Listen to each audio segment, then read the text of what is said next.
Hello everyone, and welcome to the Bottom Line Me podcast. I'm your host, Ann Allard. Today we're going to dive into something that nearly all of us have to do, but not all of us feel really confident or comfortable doing it, and that's presenting. Whether you're presenting to one person, a small group, or even a large audience, there are some fundamentals that all great presenters use, and they can apply to every one of these situations. I recently had an opportunity to listen to Leslie Wyatt, Director of Regulatory Compliance at SoftPro, share some thoughts on how to present like a superstar. And I was hooked right from the start with her first rule, which was know your stuff. I love Leslie's approach. It isn't about being perfect, it's about being prepared, being authentic, and connecting with her audience. So today she's agreed to share some of her thoughts and what it actually takes to be a superstar when you're presenting. So welcome, Leslie. I'm so happy to have this opportunity to talk with you and to have you share with our audience some of the things that you've learned along the way as you've been out there presenting, and I know you've been doing it for a long time. So before we get started, I just want to welcome you and give you a couple minutes to tell our audience a little bit about yourself, what you do at SoftPro, and anything else you might want to share. Great. Well, first, thank you for having me. I always love an opportunity to chat with you. And thank you for the kind words. I have been doing it for a very long time, too long to give details. I do work at SoftPro. I'm the director of compliance at SoftPro, but I spend a majority of my time doing presentations, traveling the country, big and small, national, federal conferences down to local underwriter conferences or meetings. And I don't know, when I started doing it, I just kind of got hooked. I love it. I love the people. I love, sharing information. And I've, learned a few things along the way. Like you said, you don't have to be perfect. You just have to be prepared. On a personal level, I live in Chicago. I am married. I have 3 teenage daughters. One I actually just home from first year of college. And yeah, that's pretty much me in a nutshell. Great. Awesome. Well, super. I always enjoy opportunities when we can get together at events. And I think I said to you when we reconnected years ago that I can go back to the days when I remember you at SoftPro, and when I was learning how to use some of the tools and resources that were really foreign to us at that time. So boy, been a great journey, and it's wonderful to see you out there on the circuit. I know you're very well sought after, and people love to spend time with you and to hear you talk. So let's get into it. Yes. Let's jump into that. Rule number 1, know your stuff. So what does that really look like beyond just knowing what the content is or having a topic? So talk a little bit about that. Yeah, I'm a firm believer in, knowing your stuff isn't just being able to stand in front of people and regurgitate information, as facts about what you're talking, but really knowing everything about the environment you're in and knowing how to adapt and how to present, and not just the information. For example, I always like to know the setup. It changes how I'm going to present. Are we at a round table? Am I on a stage? Do I have to be stuck behind a podium, which I don't enjoy, but I can figure it out? Yeah. So I think knowing your stuff is more just kind of, it really goes back to that, like being prepared and not just in the knowledge. I mean, if you've agreed to speak on a topic, you should already know what you're talking about, right? So the rest of it is kind of beyond the content, like you said, and where am I going? What is the setup? What does the tech look like? And also, and I think we'll probably talk more about this, but really reading the room and knowing your audience, that's a big thing for me. And I think it's clear when presenters don't. So for me, it's more just the whole package. Like I said, I wouldn't have agreed to speak on something I don't feel well versed on. Yeah. And so being prepared behind that content or beyond the content, it's really just when you walk in, you should be ready to go. You've prepared, you know your stuff, you know where you are, you know what to expect. And you also have to be ready to expect the unexpected, right? Yeah, for sure. Kind of like what happened to us when we started to record today. Exactly, exactly. Exactly. So, well, knowing your stuff isn't just about understanding or really feeling like you're a subject matter expert on a specific topic. Wow, that knowing your stuff is a lot of things. So that's great. But let's talk about one of the things I think that we both agree is the most important part, and that's the preparation. I know you've talked about rehearsing, knowing what you're talking about, having talking points, things like that. So, how do you go about getting yourself prepared? And that's one of the number one questions I get from people who want to start doing more public speaking or even presentations, within their organizations. And I think preparation is key to just about anything, and this is no Yeah, different. yeah, And again, the preparation to me isn't making sure that I am the subject matter expert, right? I would not be there or have been asked if it's not something that I am, well versed on or being able to speak to. So for me, it's definitely more about thinking through things and where I want to go with it. And the preparation is different for everybody. And I'm yeah, going to go back to understanding your setup and where you're going, because your preparation might be different depending on what you're going to do.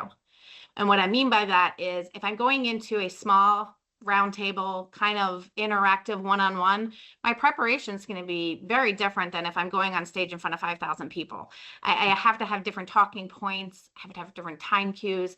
So I am not someone who records myself and practices out loud or to an audience, but I know for a lot of people that works really well.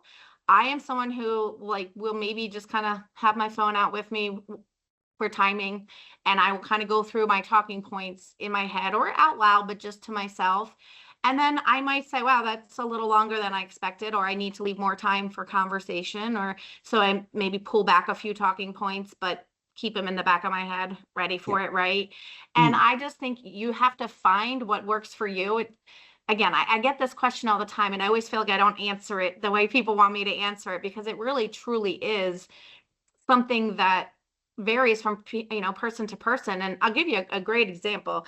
I was asked many years ago to testify at a congressional briefing for Alta, and I was very excited. It was a whole TRID thing, and they asked me to come in beforehand. We were going to walk over, and we were in a boardroom, and they were grilling me with questions. And I was just stumbling over my words because I mm, don't practice like that. I have it all up here, and I could see their faces like, oh God, we asked the wrong person. And I just stopped it and I said, listen, I promise you, when I'm in there and in the moment, I'll be fine. And yeah, I know I can see your faces. And they were like, okay, yeah, I get it. Well, not everyone prepares like that. But at the time, Michelle Korsmo was the CEO, and she practiced verbatim, word for word, and she's an incredible speaker. And it was more or less just, personal preference, if you will. And so for me, it kind of trips me up if I know it's not real. yeah. Like, I just can't do it. And so I went, did the congressional briefing. It went great. And afterwards they were laughing. They were like, we're not going to lie. You had us worried for a minute. And I said, I saw your faces. I absolutely know I had you worried. So, as far as preparation and practice, you just kind of have to find what works for you. Yeah. And the only thing I will say, if you are new to presenting, absolutely, if you do nothing else, do it internally, sitting down with a timer. Make sure you have enough or not too much content for the time that you're allotted. Excellent. That makes perfect sense. Yeah, and that's really good advice. Speaking of timing and things, when somebody is getting ready or they're practicing or rehearsing or they're actually there, one of the things that, you hear pros and cons about is using PowerPoint slides. And some people love them and some people really rely on them in order to kind of keep their focus. What's your thoughts on using PowerPoints? I personally like PowerPoints. Well, I mean, again, it depends on the setting. If we're having a Yep. conversation or like a panel moderation type thing, then no, you don't need, people are going to focus on that instead of the people. But if you're doing a presentation, whether it's large or small, I don't think there's anything wrong with a PowerPoint. I personally actually like them. I think it helps with timing and guiding the conversation, but I don't rely on them, meaning they should be used as a reference for you, especially if you have a lot of time to fill. And what I mean by that is you need to put highlights or key points on there, right? If you put everything you're going to say up there, there's no reason for you to be up there, right? I Yeah. can read it. I don't need you to tell me it if I can read it. Plus, it's boring. I don't care what anyone says. It's boring, right? Yeah. You want to keep people engaged. I like to use more like visuals. People are more engaged with visuals, and just a few bullet points or two. Sometimes you can't avoid it. It might be a legal term or a quote. That's fine. But Yeah. in general, those slides should be used mostly just for key points, highlights, or references, but also because if you find yourself in a situation where you either have to cut your presentation short for whatever reason or stretch it longer for whatever reason that they asked you, if you're going slide by slide by slide and you're just reading off there, you can't. You're locked in with what you have. Whereas if you just have talking points, you can glaze over them if you need to get through it, or you can expand greatly on them. So having them as a resource versus a crutch, I think, Yeah. is good. And you should just never read from them, right? They don't have you there to read something that you could have just handed out. Exactly. Yeah. Well, and I think the other thing, and I'm sure somebody shared this with me when I was learning how to do some presentations, is that you got to think about it from the audience perspective as well. And most people can't read and listen at the same time. So I agree with you. I think visuals that sort of just highlight what it is you're trying to convey to that audience makes a big difference. And it keeps them listening to you, I would imagine, Yeah, I mean, much. you want to put keywords or key points that someone's like, Yeah. oh, yeah, I'm interested in that. And then they're Yeah. going to, like you said, focus and listen to you Yeah. rather than try and read what's up there. Yeah, exactly. Well, let's talk about, now that we're talking about the audience, let's talk about reading the room. Ugh. How do you do that? It's my favorite thing in presenting, honestly. Couple of tricks I've used. I mean, well, let's take a step back. Reading the room doesn't mean you have to go in there and just identify everybody who's in there and Yeah. whatnot. It really is just kind of, are people here because they want to, or are people here for CE and CLE? That makes a very big difference in how you present. Yeah. And then also, I think it's nice when you have a few familiar faces that you can lean into, and you kind of know the vibe just from them. But one thing that I like to do is I like to stand by the door as people are coming in Oh, and greet them and kind of ask them a few questions, or I don't know where you're from. Not, you can really get a good read on the room and the way people, if someone is very just like, oh, hi, moves on, and it's person after person after person, they're probably not there for your humor and wit. They're there for information and to get out, right? If people are like, hi, I can't yeah. wait, blah, blah, blah, you kind of get a different feel. So reading the room is more just the type of personalities do you have in there, right? Yeah. And understanding that you may have a presentation and a way you want to deliver it in mind, but you might need to adapt that immediately because they might not, like I said, they might not be there for conversation and jokes. They're there for information and credits. So it's really making sure the audience gets the best experience. That's your job as a presenter and a speaker. Yeah. They're there to hear what you have to say and leave with the information that they need.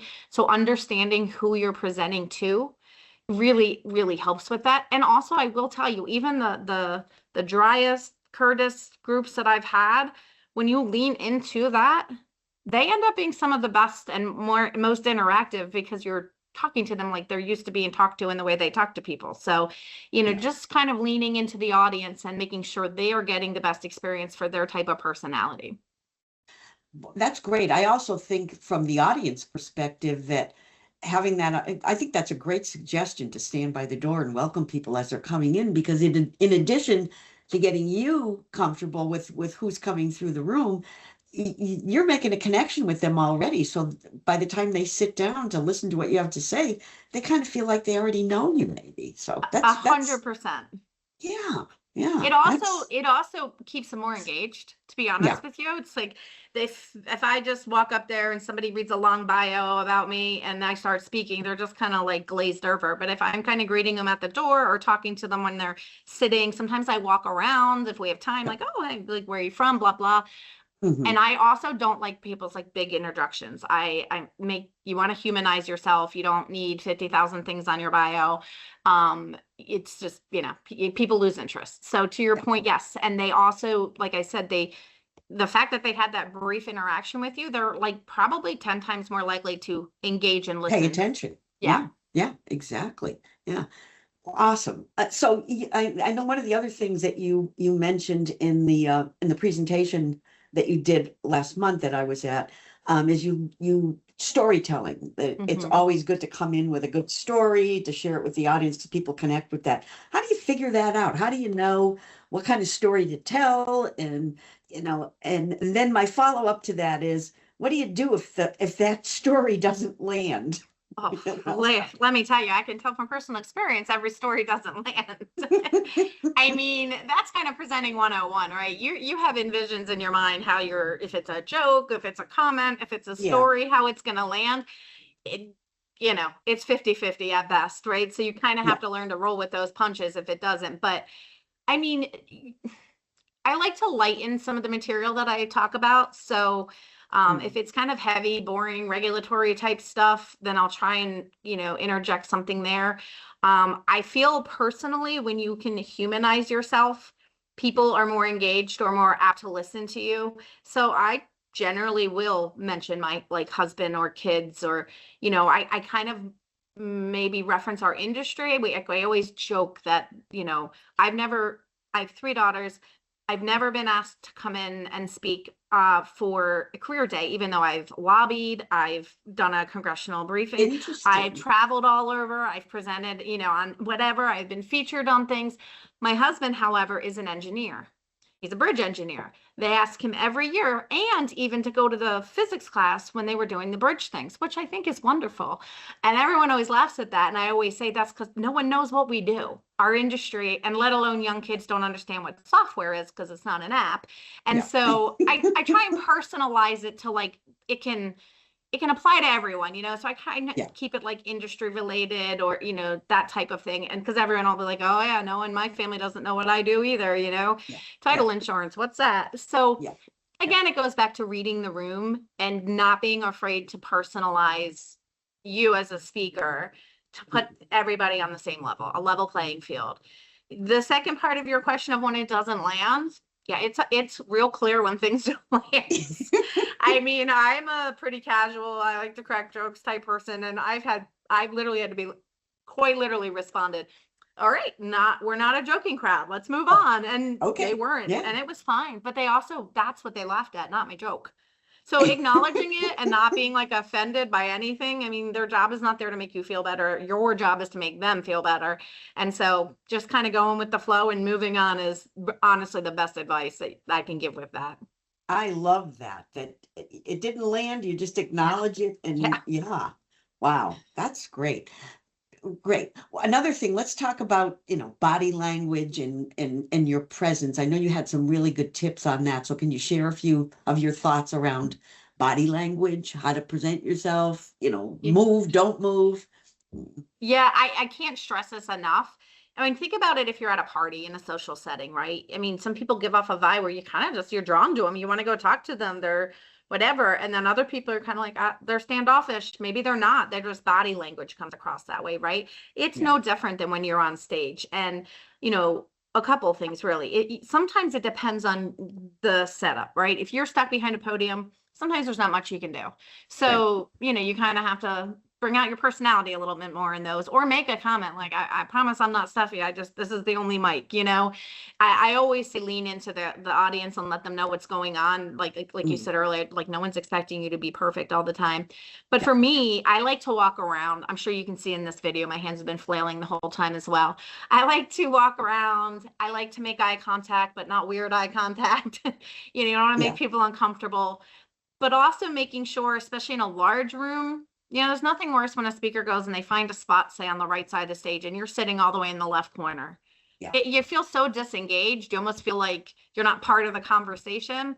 And so being able to kind of move and sometimes space it out, like go over here, couple talking points, go to the middle, couple talking points, go to the left, a couple talking points, and also just kind of like surveying the room and making sure people are engaged. You might see like people are kind of can't see you. Well, find your way over there. So, just kind of coming across Mm. as approachable.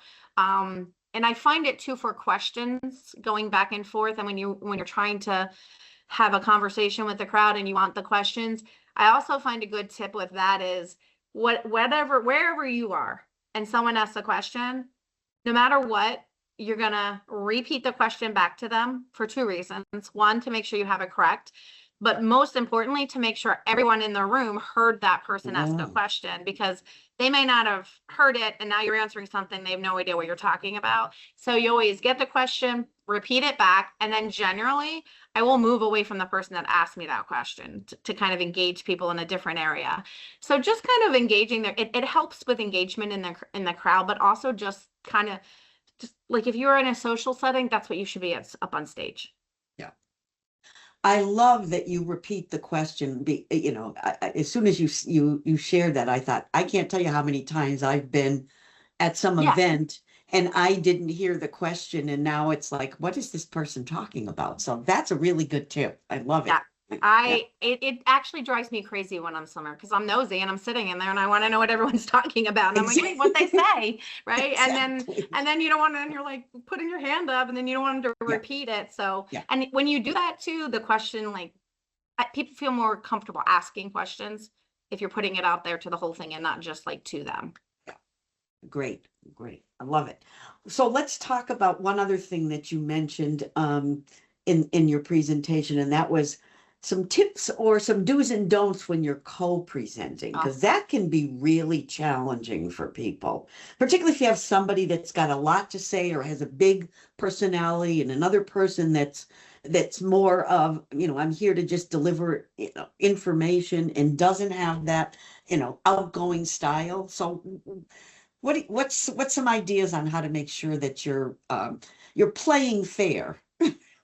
That I honestly, those are great words. Playing fair, best Yeah. advice when you're co-presenting. Co-presenting for people that don't fully understand is different than being on a panel where someone else is moderating and kind of controlling airtime, if you will. Mhm. Co-presenting is just that when you are presenting with, one or more people. So generally it's two people. Yeah. I love co-presenting because I like co-presenting with people with different personalities. And because I think you can kind of hit everybody in the audience, but you do have to be very mindful that you are not the main character, right? If this is a two-person job. And I think some of the things that I would say best work are really going through the content and saying, hey, we have these 8 slides.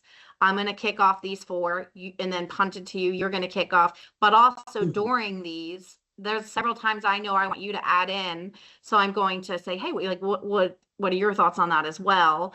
Yeah. And making sure that they're comfortable and they know you're not just going to, the worst thing you want to do is just be blabbering on and then be like, so what do you think? And they're not prepared and then they look bad. And to your point with someone with a bigger personality versus, someone who isn't, it's not a great look for the bigger personality. And it makes the Mhm. person who isn't kind of makes them look like they weren't prepared. So you just want to kind of make sure you're aligned and have a couple of prep calls with them. Now, I do a lot of presentations with the same people and it's just great, right? You can finish each other's sentences, Exactly. probably. Yes, exactly. But Yeah. if it's new, I always make sure I always say, hey, what are you comfortable with? What do you like? How do you want to do this? Do you want me to start the intro? Do you want, and just kind of really planning it out, but also staying in your lane. I can't stress this enough. Stay in your Yeah, we lane. get it. All the information, but so does this person. They're on stage for a reason too. So even though it might be hard for you to stop and let that other person explain it because you feel like you want to, you have to really be mindful of who's saying what and making sure everybody has enough airtime as to fill it. And also just who's better explaining at certain things, right? There's Yeah. certain things people are more comfortable with and just kind of identifying those. Yeah. I think that's so true. If this part of the presentation is something that I resonate to, that's the part I want, and I want to give the other part to somebody that has a better take, or really Yeah. understands the other piece much better, or can deliver it in a better way, or in a more effective way to an audience. So yeah, I also think co-presenting is a great way to learn how to be a presenter. 1000%. Having that buddy system can be really helpful if you're trying to dip your toe into the water and you just don't want to get out there and expose yourself one on. It is. It's Yeah. also honestly, one of my other favorite things to do. I love going to hear people that are presenting on something I present on a lot. I can't tell you, Mm, sometimes I'll be like, huh, I wonder why I never thought of explaining it that way. That's so much better than how I explain it. And so, interesting. same thing with co-presenting. Like sometimes they'll say something, you'll be like, wow, that was a fantastic, Yeah. example that I've never thought of giving. So just always, the term SME, the subject matter expert, I get it. Like that's why you're Yeah. there, but you're never really a subject matter expert. You should always be trying to learn from other people that have the same type of knowledge as you. And co-presenting is a great way to do that. Yeah, I love that. I love that. That's great. Well, Leslie, this has really been a fun conversation. I think we could go on and on, but as you know, or maybe you don't, that our podcast, we always like to leave our audience with the bottom line on our topic. So I think my bottom line question to you would be, if somebody that's listening wants to immediately improve their next presentation, what's the one most important thing that you think they should do? What's the one piece of advice you'd give them? I would say just do it. Get out there and do it. I promise you, no one's expecting perfection. But I would say preparation. I don't think people put enough preparation into the whole thing. They're so locked in on their content and not necessarily their delivery, being Mm, approachable, learning the setup like we talked about earlier. I think if people take a step back from just their actual content and look at everything else, it truly will make it go smoother. And a lot of times it fixes other problems that you maybe are experiencing as a new presenter. So my advice would just be like to take a step back from the actual content and really be prepared for the whole event, if you will, and yeah, making sure that that audience is getting the best experience that you can give them. I love it. That's a great bottom line. I love it. I love it. Well, Leslie, thanks again. This was really fun for me to have you on. Really appreciate your time, and your experience. And although yes, I kind of agree with you. Nobody's a subject matter expert on anything, but you're darn close to it in my book. So Well, so. well, Yeah. thank you so much for having me. This was so fun. Oh, good. Well, great. Thank you again. And to our audience, as always, we really appreciate your taking a little time to join us, and hope you enjoyed this conversation. Till next time, let's all keep learning, growing, and prospering. Thank you.